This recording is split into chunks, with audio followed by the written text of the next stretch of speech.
obandis. The plants in the greenhouse were dying, a fungal infection she had been fighting for weeks. But in the glass panels, at certain angles, the reflection showed them thriving, overgrown in ways they had never been.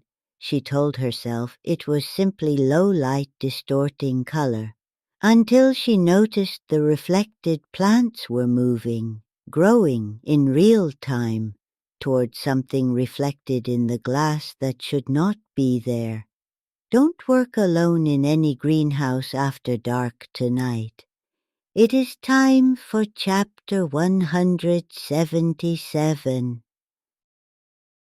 Greenhouses hold a particular relationship between what is real and what is grown. Controlled environments designed to coax life from conditions that would not otherwise sustain it. Most botanists who work in old greenhouses after hours become accustomed to their particular atmosphere, the humidity, the specific quality of glass at night, the way moonlight refracts differently through century-old panels than through modern glass. Most of what they notice in the glass is simply reflection, behaving as reflection should. But occasionally the glass shows something else, not what is actually growing in the beds below it, something growing elsewhere, toward something the greenhouse itself does not contain. A botanist had been working in a Victorian-era greenhouse attached to a botanical research institute, a beautiful aging structure that the institute maintained more for its historical value than its current research utility. She had been assigned to address a fungal infection affecting a significant portion of the collection. Rare specimens, some irreplaceable, all suffering. She worked late most evenings, the treatment regimen requiring careful attention at specific intervals. The greenhouse at night had its own atmosphere, humid, close, the old glass panels holding moisture in patterns that shifted with the temperature outside. She had been working there for 3 weeks when she first noticed something wrong with the reflections. It was in the panel nearest her primary workstation, an angle she caught while adjusting equipment, a glimpse of the greenhouse reflected in old glass. The reflected plants looked wrong, not dying as the actual plants around her clearly were, leaves yellowed, growth stunted by the infection she was fighting. The reflected versions were healthy, more than healthy, thriving in a way the collection had never actually achieved, even before the infection. She looked at the reflection carefully, then at the actual plants beside her. The discrepancy was significant. She attributed it initially to the low light, the particular way artificial light interacts with old glass, distorting color and apparent health. If these stories have found their way to you, if you find yourself returning to this quiet room, there is something small you can do. Like and subscribe. It tells me, and whatever else watches from this room, that you were here and that you intend to find your way back. If you have a story of your own, Granny is always listening, watching, waiting. She continued working, checking the reflection periodically as a matter of curiosity rather than concern. The discrepancy remained consistent across her following visits, the reflected plants healthy, thriving, growing in patterns that suggested considerably more time and vigor than the actual specimens showed. On her 4th week of evening treatment, she noticed something new. The reflected plants were not simply healthier, they were moving, growing visibly in the specific sense of visible motion rather than the imperceptible growth plants normally display.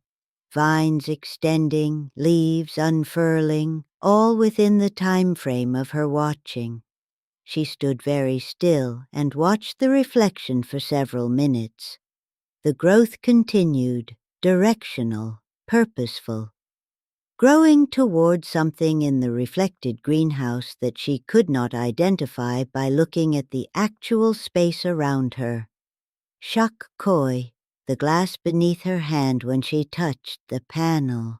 Cold in a way the greenhouse's humid warmth did not explain.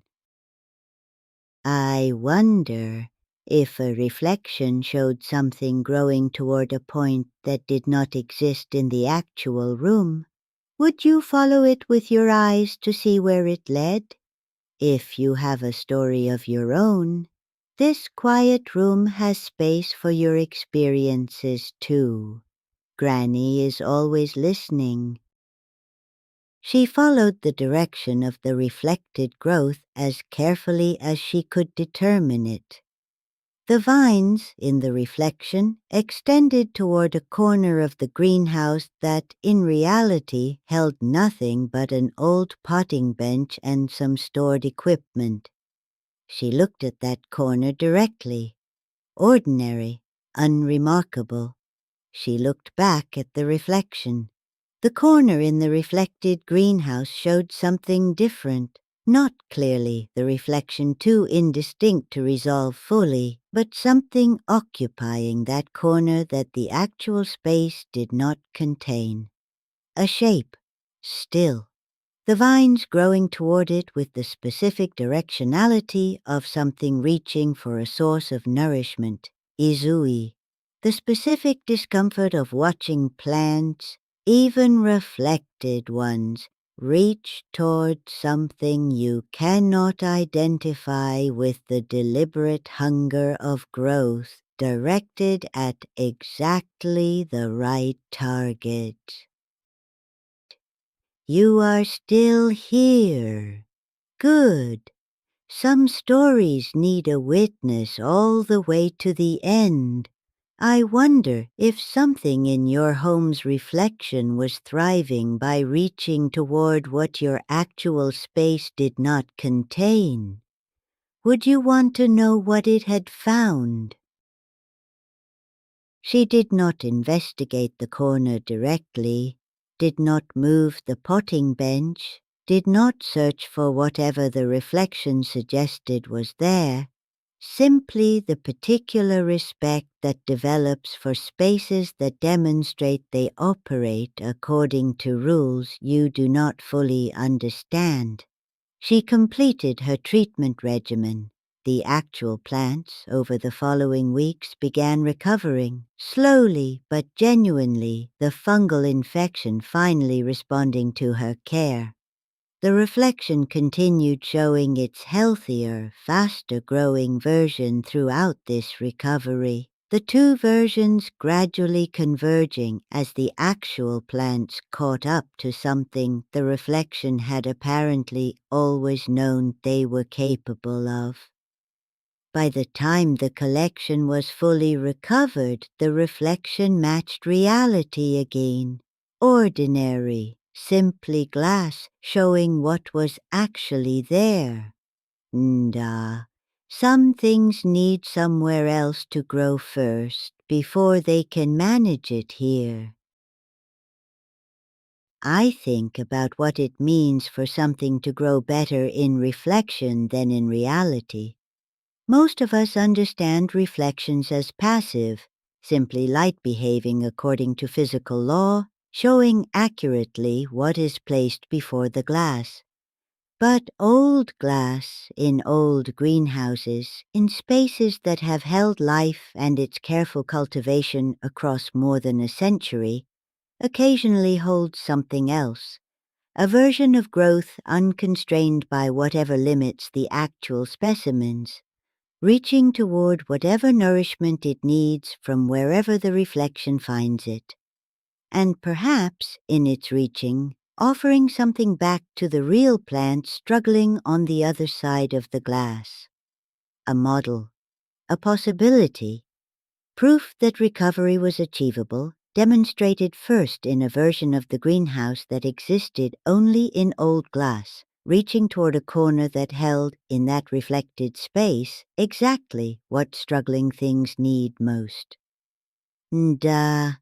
I do not know what occupied that corner.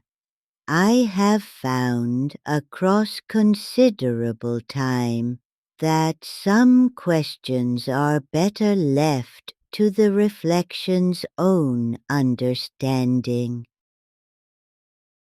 Another whispered story from Japan, shared quietly here beside the kotatsu. If you work alone in an old greenhouse at night, particularly one with original Victorian-era glass, pay attention to what the reflections show. Not simply your own image, but the plants around you. And if you find the reflected versions healthier, more vigorous, growing faster than what is actually struggling in the beds before you, watch carefully. If the reflected growth begins moving with visible purpose, extending, reaching, directional, follow where it leads.